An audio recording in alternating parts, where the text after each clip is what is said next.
Hello students, method of separation of variable पर based एक और पार्शियल डिफरेंशियल इक्वेशन में सॉल्व करके आपको बता रहा हूँ। पहले नोट्स में भी ये पार्शियल डिफरेंशियल इक्वेशन भेज दी गई थी। अब मैं इसे वीडियो लेक्चर में एक्सप्लेन कर रहा हूँ, तो आप देख लीजिए। आपका क्वेश्चन है, solve a partial differential equation del 2u over del x dt is equal to e raised to minus t cos x. Equation number 1. Under the conditions u is equal to 0 when t is equal to 0 and del u over del t is 0 when x is 0. Right तो इस equation को हम solve करना start कर रहे हैं। तो whatever we have given is equation number 1 और हम जानते हैं by the method of separation of variable since this u depends on x and t, so u is a function of x and t।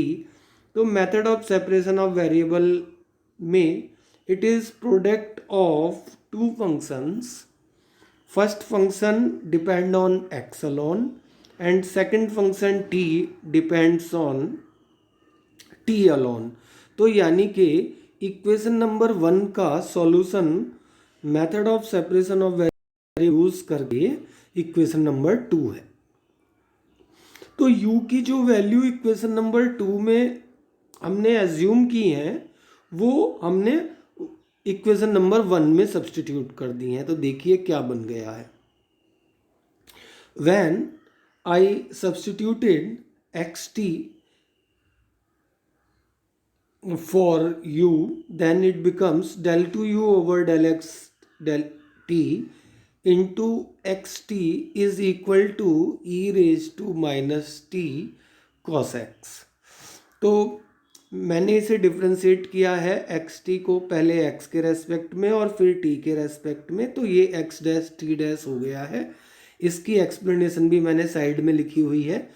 तो अब हम next page पर चलते हैं और देखते हैं कि इसका आगे का सॉल्यूशन क्या है। तो देखिए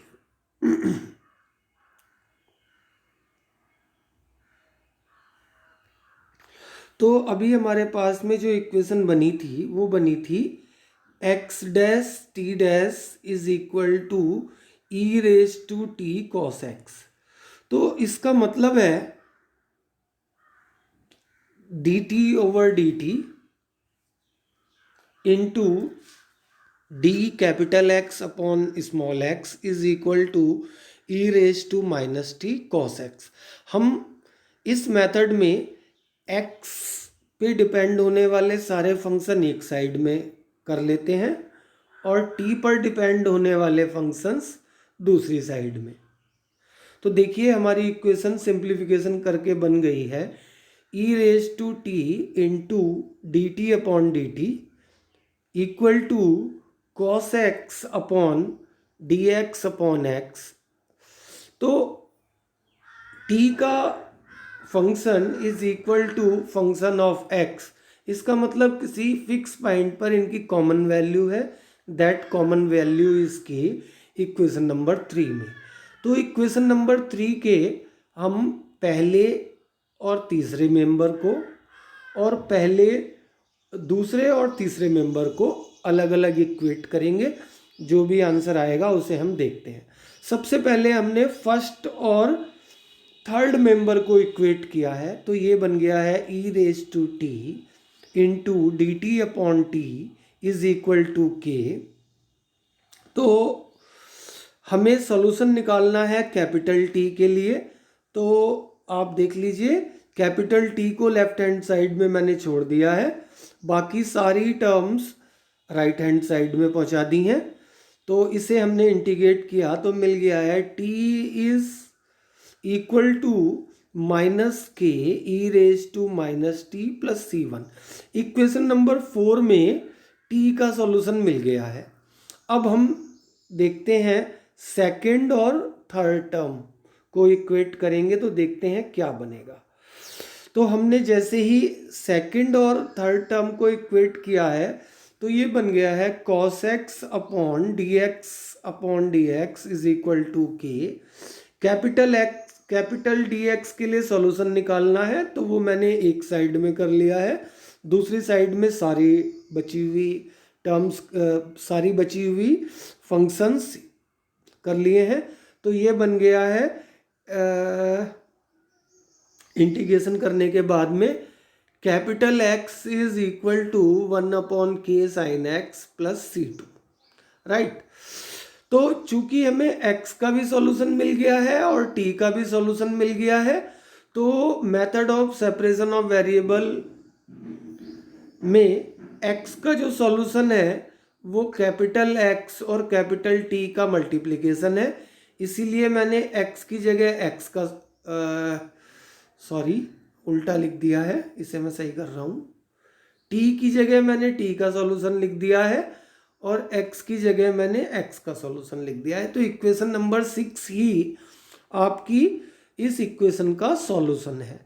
यहाँ तक हमें सॉल्यूशन मिल गया है, एक जनरल सॉल्यूशन मिल गया है जिसमें दो आर्बिट्ररी कांस्टेंट्स हैं, एक तो C1 और एक C2। अब हमें क्या चाहिए, चूंकि इनिशियल कंडीशन और बाउंड्री कंडीशन भी दी हुई हैं तो इस सॉल्यूशन पे मैं इनिशियल और बाउंड्री कंडीशन भी अप्लाई कर रहा हूँ, उसके बाद में जो भी मॉडिफाइड सॉल्यूशन होगा उसे हम देख लेंगे। तो देखिए मैंने इनिशियल कंडीशन अप्लाई की है, यानी कि u is equal to 0 when t is equal to 0। तो t इज इक्वल टू 0 रखने की वजह से ये बन गया है अंडरलाइंड फैक्टर में e raise to minus t is equal to 1 हो गया है। तो ये वाला फैक्टर में मैंने सेकंड फैक्टर में मैंने कुछ रखा नहीं है, इसलिए ये 0 से इक्वेट नहीं होगा, केवल first factor will be equated to 0। तो यानी C1 इज इक्वल टू के। इसे समझाने का दूसरा टेक्निक भी है, आगे के क्वेश्चंस में मैं वो बात भी बताऊंगा, लेकिन फिलहाल इट इज सफिशिएंट। अभी आप देखिए दूसरी कंडीशन आपकी है del you over del T is 0 at x is equal to 0। तो जो सॉल्यूशन मेरा इक्वेशन नंबर 8 में बन गया है इसे मैंने डिफरेंशिएट किया है विद रेस्पेक्ट टू t। तो ये बन गया है del you over del T is equal to K E raise to power minus T plus 0 1 upon K sine X C2। क्योंकि t के रेस्पेक्ट में डिफरेंशिएशन किया है, इसका मतलब ये अंडरलाइंड फैक्टर पे कोई फर्क नहीं पड़ेगा। अब इस पूरी इक्वेशन में मैंने कंडीशन लगा दी है at x is equal to 0 del you over del T is 0। तो बन गया है ये, इस बार चेंज्ड फैक्टर ये है, तो चेंज्ड फैक्टर को मैं 0 से इक्वेट करूंगा, तो इसका मतलब है C2 इज इक्वल टू 0। अब देखते हैं, तो अब हमारे पास में C2 की वैल्यू 0 आ गई है और C1 की वैल्यू k आ गई है। तो जो भी मेरे पास में इक्वेशन नंबर 8 है इसमें मैं C1 की वैल्यू k और C2 की वैल्यू जैसे ही 0 सब्सटीट्यूट करता हूँ तो मेरी इक्वेशन बन गई है ये। This is the answer of solution. Okay students, आगे अब वेव इक्वेशन, हीट इक्वेशन और लाप्लास इक्वेशन को सॉल्व करना स्टार्ट करेंगे। ओके।